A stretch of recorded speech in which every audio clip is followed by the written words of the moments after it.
Добар ден. Иако е ноември, може слободно да кажеме дека добро не служи времето. Тоа не е причина да заборавиме на одредбите за употреба на зимска опрема во сообраќајот. Сепак, убавиот ноември е значаен за љубителите на двете тркала, чија света смотра се одржува традиционално веќе 77 години во Милано, каде своите производи ги представија скоро сите производители на моторцикли.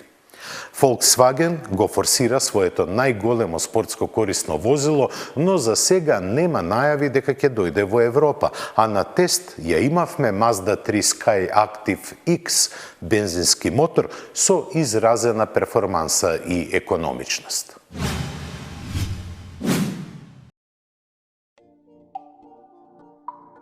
Од вчера секое возило во Македонија без разлика на временските прилики мора да има зимска опрема.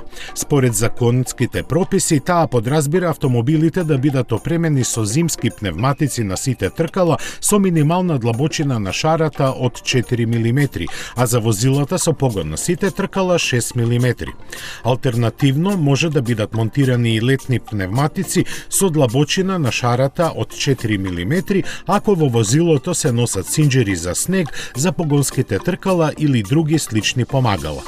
Како зимски пневматици се сметаат оние кои на својата бочна страна имаат ознака М+С и знак на снегулка на стилизирана планина со 3 врва. Пневматици со клинци се забранети. Автомобилската зима во Македонија трае 4 месеци и оваа опрема е задолжителна до 15 март идната година. Казната за немање зимска опрема изнесува 45 евра или 25 негативни бода, а ако условите на патот не овозможуваат безбедно возење, полицијата може да го исклучи возилото од сообраќај.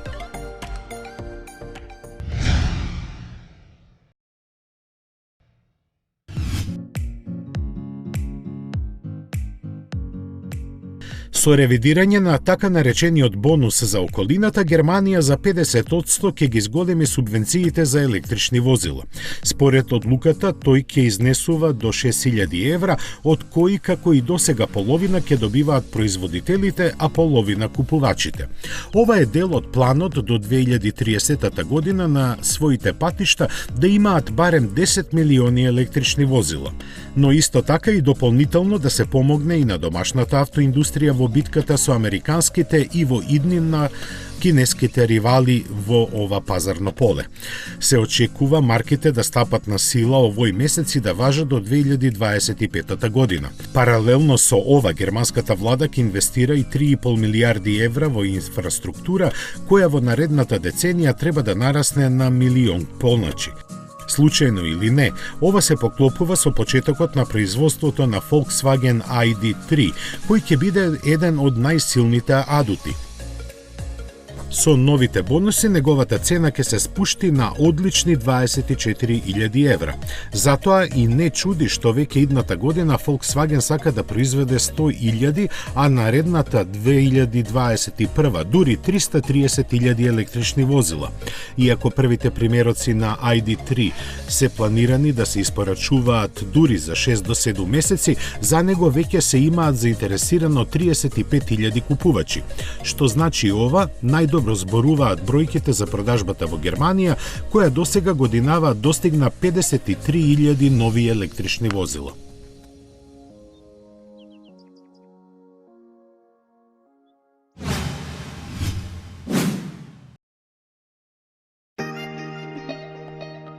Според една британска студија, 2 од 3 деца се превезуваат со автомобил неправилно. Не е само во прашање употребата на детско седиште, туку и начинот на кој се користи тоа. Се што треба е да се следат неколку едноставни, но важни упатства. Првото е да се избере седиште во согласност со висината и тежината на детето, а не само со возраста. Тоа треба да биде сместено назад и прицврстено на сите предвидени места, а детето да ја соблече јакната пред да се смести во него. возило. Како втора најчеста грешка која се прави е забележано погрешното врзување на сигурносните појаси. Тие треба да бидат затегнати доволно за да не може детето да ги извади своите раце. Наслоните за главата на задната клупа треба да се спуштат, а на прекривката од багажникот не смее да има ништо. Важно е и никогаш да не се прават исклучоци од сето ова, дури и на кратки релации, например од дома до училиште. Треба да се запамети дека ризиците во сообраќајот се присутни секогаш, без разлика дали се вози долго или кратко. Законската регулатива кај нас предвидува задолжителна употреба на посебно седиште сместено назад за деца до 5 години. На совозачкото место смее да се превезува дете до 2 годишна возраст во седиште свртено наназад и со исклучено воздушно перниче. Казната за непочитување на ова изнесува 35 евра.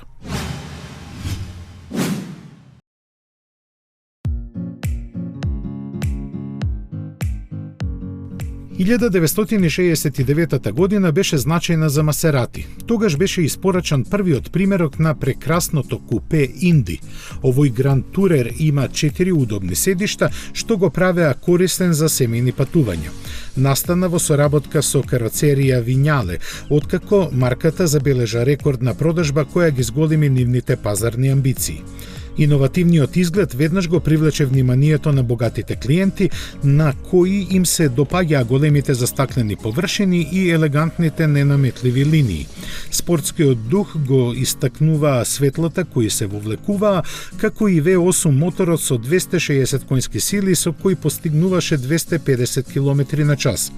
Купувачите сепак бараа повеќе и Инди подоцна доби посилни мотори, а во богатата стандардна опрема беше вклучен и клима уред. Токму следењето на нивните желби беше формулата за успех, која на Масерати му донесе добра заработувачка од продажбата на овој модел. Од 1975 година додека се произведуваше, од него беа направени 1102 примероци.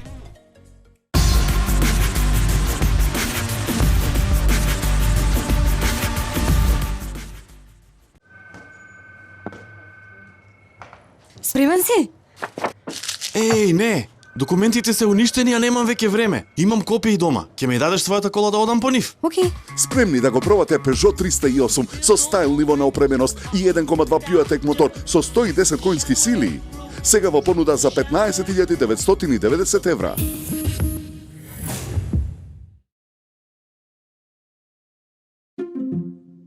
Quiz, query, try, spy, take cover, go for a swim, go on a whim, go outside in, and inside out.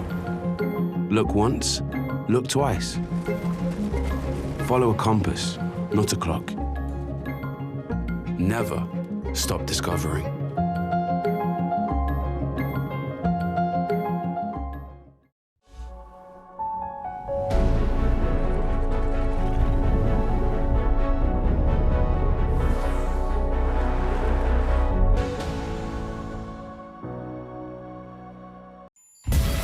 Комбинацијата бизнис и забава или спортска динамика и елеганција на луксус. Звучат неостварливо, но реално се. Кај Audi Q8. Го добивате со Porsche лизинг пакет, 36% учество, 3,6% каматна стапка и 3 години каско.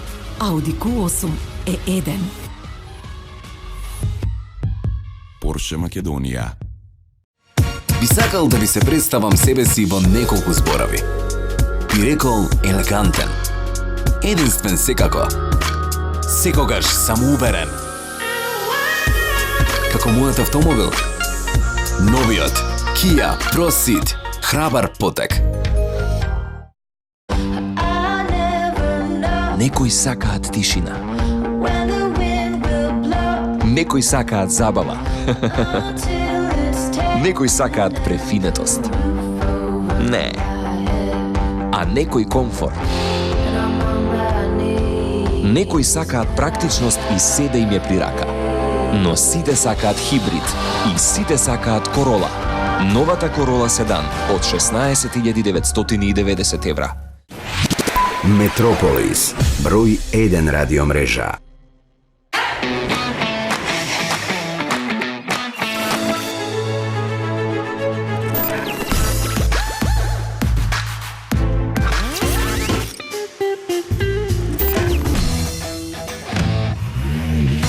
Едноставно до нов автомобил со Шпарка се лизинг.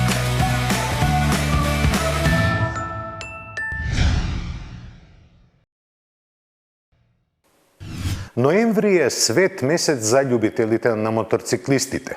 Во Милано се одржува најголемиот салон посветен токму на нив. Побогат од било кога, тој во своето 77-мо издание донесе бројни новитети кои оправдаа цената на влезницата од 23 евра. Некои беа желно исчекувани, други пак се појавија како изненадување, но скоро сите покажуваат дека овој паралелен универзум оди напред со својата логика и по своји правила. А нив не ги диктираат најголемите, туку највлијателните мотомарки, меѓу кои на ејцма почесно место има италијанските.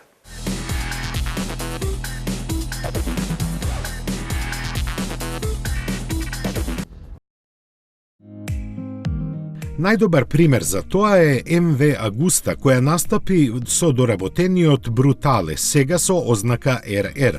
Овој врвен моторцикл доаѓа една година по појавувањето на ексклузивната серија Oro, од која се разликува по некои специфични детали. Основната идеја беше да се направи моќен, naked модел, лесен за ракување и достапен за повеќе моторциклисти. На нивно воодушевување, бидејќи го има истиот мотор со 208 конјски сили, но место 43 чини 30.000 евра. Инженерите на MV Agusta го зедоа в предвид и дизајнот, ставајќи специфичен фокус на аеродинамичните решенија. Такви се крилата поставени покрај радиаторот, кои имаат значајна улога при екстремни брзини. А колкави се тие покажа стимулацијата што беше демонстрирана на штандот на славната италијанска марка.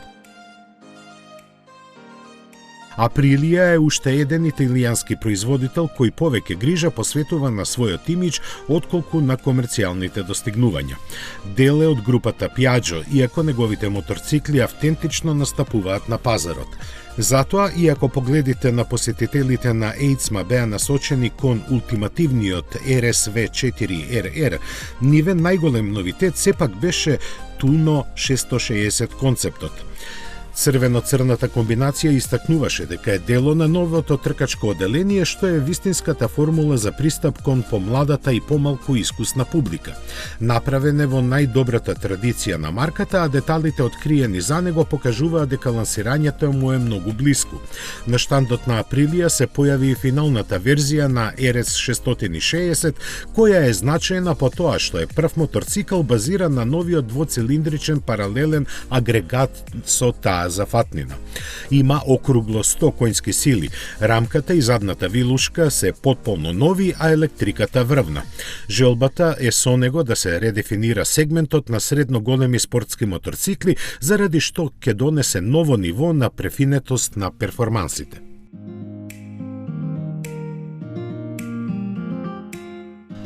Се селиме кај Бенели, кој после чудниот банкрот од пред 3 години го живее својот нов живот. Една во главните улоги во него има Leoncino 800, кој е класичен представник на марката, онаква каква историјата ја познава.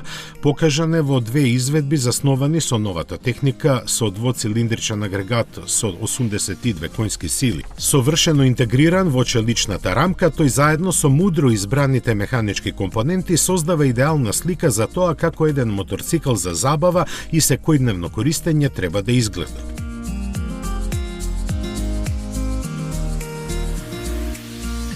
Дукати како незаобиколен дел од ејцма ја покажа комплетно обновената гама. Како и секогаш, техниката имаше приоритет, поле на кое предничат Panigale V4S и V2. Првиот е еволуција на познатиот дезмоседичи страдале монструм, кој од своите 1100 кубни сантиметри извлекува 214 коњи. Естетскиот дизајн крие доста важни технички надградби, кои ќе му ја загарантираат неофицијалната титула за најпосакуван моторцикл. Има и нова аеродинамика која придонесува за возните својства при брзини на 200 км на час. Повеќе од тоа за него не треба да се каже. Лудо настапува и помалиот Panigale V2 кој е направен да одговори за поширок круг моторциклисти. Но не секој ќе може да ги скроти неговите 155 коњи. Помошта за тоа доаѓа во вид на алуминиумската двојна задна вилушка и новата генерација електроника од Panigale V4. Такви проблеми ќе немаат купувачите на Street Fighter V4S, бидејќи точно знаат што добиваат, а тоа се 220 коњски сили спакувани во неконвенционална naked форма и перфектен Ducati стил. Иако класичен во поглед на сваќањето на фановите на марката, за овој модел малку што класично може да се каже. Можеби единствено така ќе звучи цената од 20.000 евра, која е повеќе од примамлива за ваков технолошки бисер. Доказ за тоа е и што е прогласен за најубав моторцикл на салонот. Затоа пак, владетелот Multistrada 1260, кој се појави во S-Grand Touring издание, е токму она што треба да биде. Логично проширување на лозата, која од 2003 година досега е продадена во преку 100.000 примероци. Тука беа и новите скремблер модели, но за нив во некоја друга прилика.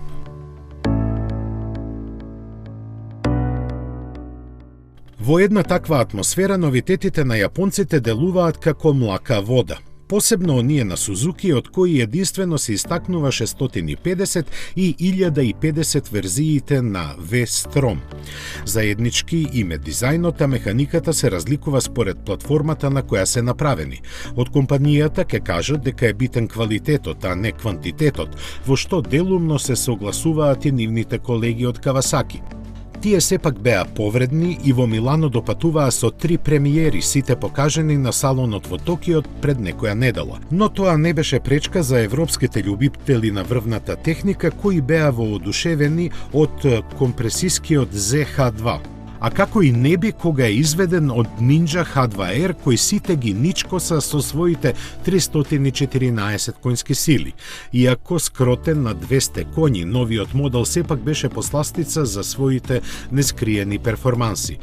Затоа и некако во сенка на него помина интересните Z900 и Ninja 1000 SX. Четирите R букви во ознаката на новиот Fireblade покажуваат колку е остро неговото сечило. Овој вистински супербајк во цивилен костум има еднолитарски агрегат со 218 коњи и алуминиумска рамка со дијамантска конструкција. Врвното ослонување и моќните сопирачки ќе се справуваат со супериорните перформанси, дополнително зачинети со новата електроника. За него Honda вели и дека има најдобра во класата аеродинамика со коефициент на отпорот на воздухот од 0,27. Турканици имаше и околу новиот Африка Твин, кој љубителите на сетеренското возење просто го обсипаа. Ги интересираше не само новиот мотор од 1100 кубици, туку и како доработената рамка ќе се носи со неговите 102 коњски сили. Управувачките карактеристики ги подобруваат новата полесна, но подсврста задна вилушка и импресивниот пакет електроника со вклучен темпомат. Euro 5 мотор доби и SX 150i, кој со старт-стоп системот донесе и помала потрошувачка. Резервоарот за гориво е сместен во подницата, што ослободи простор од солидни 48 литри под седиштето.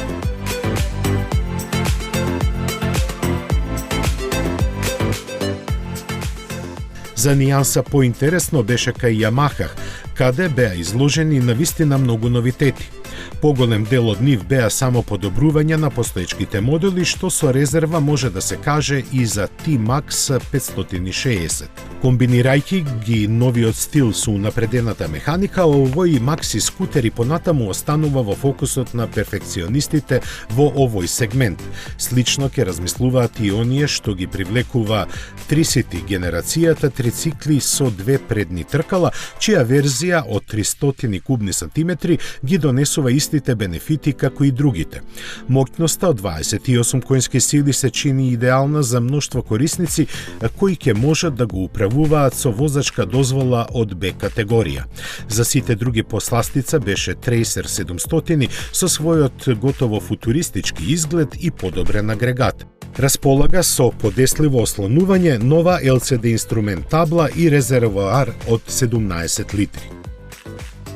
BMW на Eidsma донесе 3 моќни новитети. Новиот агрегат кој е заеднички за динамичкиот родстер F900R и авантуристичкиот спортист XR им обезбедува подобар баланс меѓу перформансите и возливоста. И двата модела имаат интересни технички додатоци кои сепак приоритет имаат кај поголемиот S1000XR.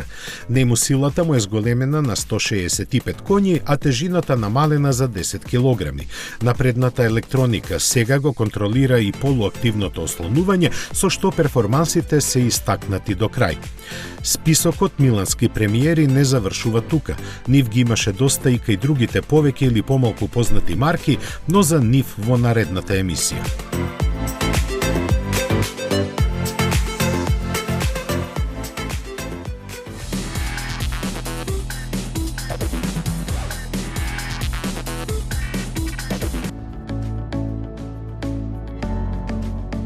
После Peugeot 508 и 3008, сега и Citroen одлучи да представи плагин хибриден модел. Како што доликува, избран е предводникот на гамата, моделот C5 Aircross. Зачетник е на новата стратегија на француската марка, чија цел е до 2025 година да се воведат електрифицирани изведби низ целата понуда. Дел ќе бидат потполно електрични, а дел хибридни, каков што и овој кросовер. За него е искористена познатата погонска група која комбинира 1,6 литарски PureTech бензинец и електромотор со заеднички 225 коњи. Со посредство на 8-степената автоматика, тие ќе ги задвижуваат само предните тркала. Батеријата е сместена под задната клупа и овозможува поминување на 50 електрични километри. На домашна мрежа ќе се полни 7 часа, а на брз полнач помалку од 2. За неа Citroen вели дека после 8 години или 160.000 километри ќе задржи најмалку 70% од капацитетот. За поефикасно возење ќе се грижи посебен режим кој на возачот му возможува да бира колкав процент на незината струја да се искористи. Покрај напредниот погон, главниот адут на овој кросовер е добро познатата француска удобност, обезбедена со ослонувањето со прогресивни хидраулични граничници и Advanced Comfort седишта. Првите испораки на хибридниот C5 Aircross се очекуваат на средината на идната година по цена од 40.000 евра во Франција.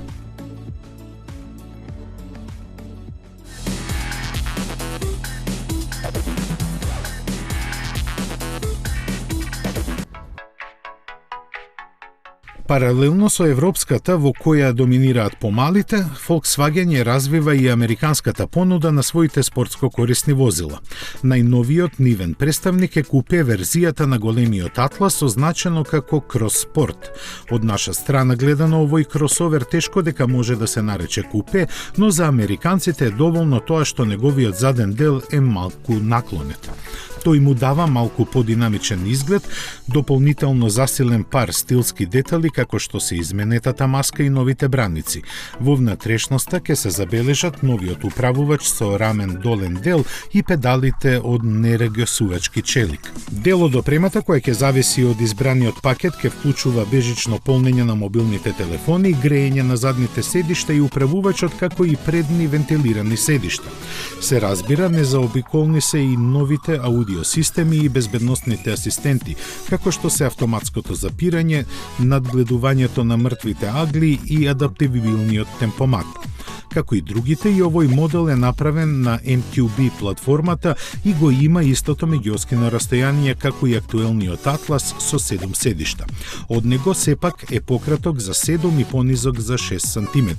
Ќе биде опремен со 2-литарски турбобензинец со 235 и 3,6 литарски V6 агрегат со 276 конски сили. Продажбата на Атлас Крос Спорт ќе започне напролет идната година, а ќе се произведува заедно со регуларниот Атлас и Пасат во Volkswageновата фабрика во Тенеси.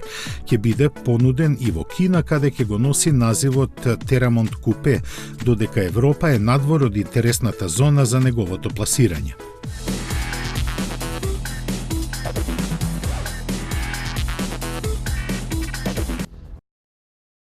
Секоја година Мазда ни приредува некои изненадувања. Изненадувањето за моделската година 2020, која почна пред 2 месеца, е Mazda 3, но со новиот мотор од типот на Skyactiv X. Каков е тој мотор? Пред се тоа е бензинец, но неговата работа ги комбинира работењето на бензинскиот мотор и дизел моторот. Подоцна ќе имаме малку повеќе време да објасниме што значи тоа. Mazda 3 во својата нова изведба изгледа доста секси. Предниот дел со спуштениот нос, како и задниот дел со интересните групи на светла, даваат посебно чувство за автомобилот. Но, исто така, ќе морам да го употребам клучот. Гепекот е извонредно голем, можеби најголем во класата на седани од сегментот C. Има доволно простор за да се спакува цело семејство. Наш фокус ќе бидат перформансите и потрошувачката на новиот мотор, кого имавме шанса да го добиеме на тест, но и да извозиме доста километри за да имаме реални сублимати во врска со него.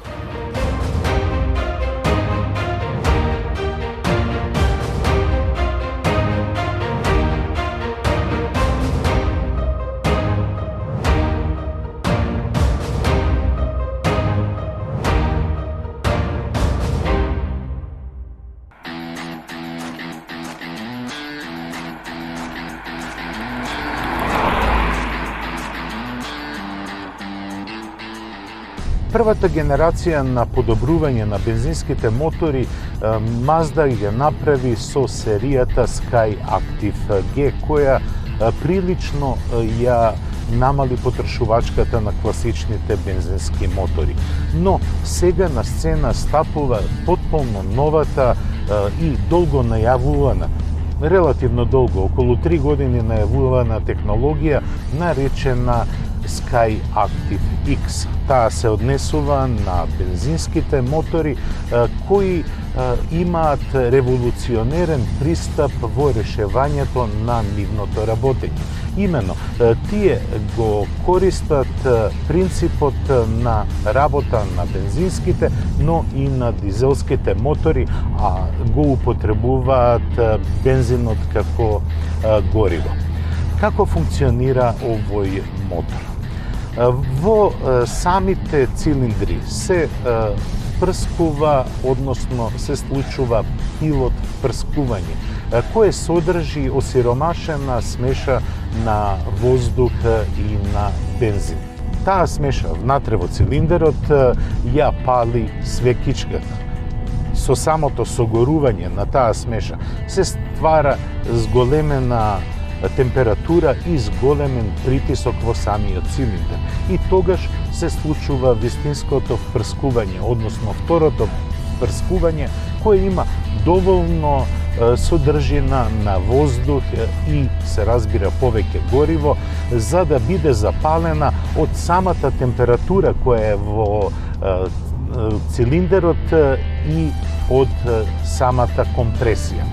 Така да главното согорување се случува поради компресија на таа смеша. Таа се пали и имаме реакција на клиповите. Иако работи на притисок, ова решение на работа на моторот е многу добро, бидејќи како прво е многу тивко. Еве, слушате, се слуша моторот, но ја нема онаа типична гласност на моторите, посебно на дизелите, кои работат со палење на смешата преку компресија.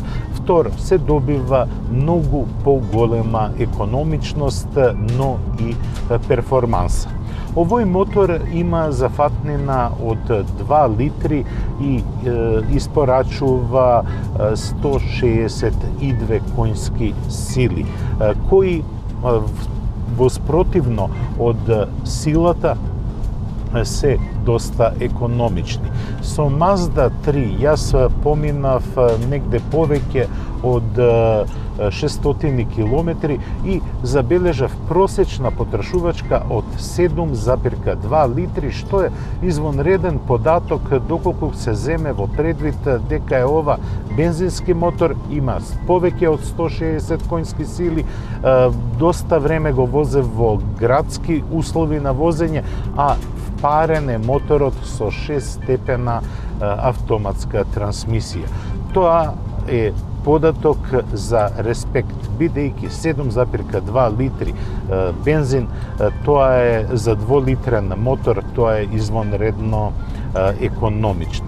Она што ми се допаѓа исто така во Mazda е можноста на спортско возење. Тука имаме прекидач кој означува спорт. Доколку него го активирате, преносот на степените на менувачот се случува на повисоки вртежи, но и самите амортизери се укрутуваат. Mazda 3, иако спаѓа во C сегментот, е просторна и многу добро опремена.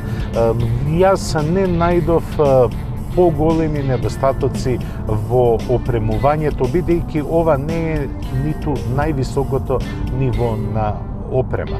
Но содржани се сите безбедносни како и конективни технологии.